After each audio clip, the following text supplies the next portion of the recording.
உண்டான காயம் யாவும் தன்னாலே ஆறி போகும் மாயம் என்ன பொன்மானே பொன்மானே.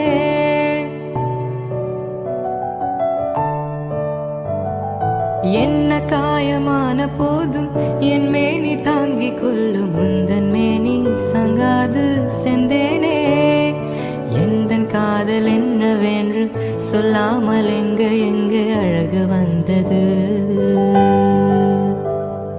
எந்தன் சோகம் உன்னை தாக்கும் என்றென்பும் போது வந்து அழகு நின்றது. மனிதனுனது கொல்ல இது மனித காதல் அல்ல, அதையும் தாண்டி புனிதமானது.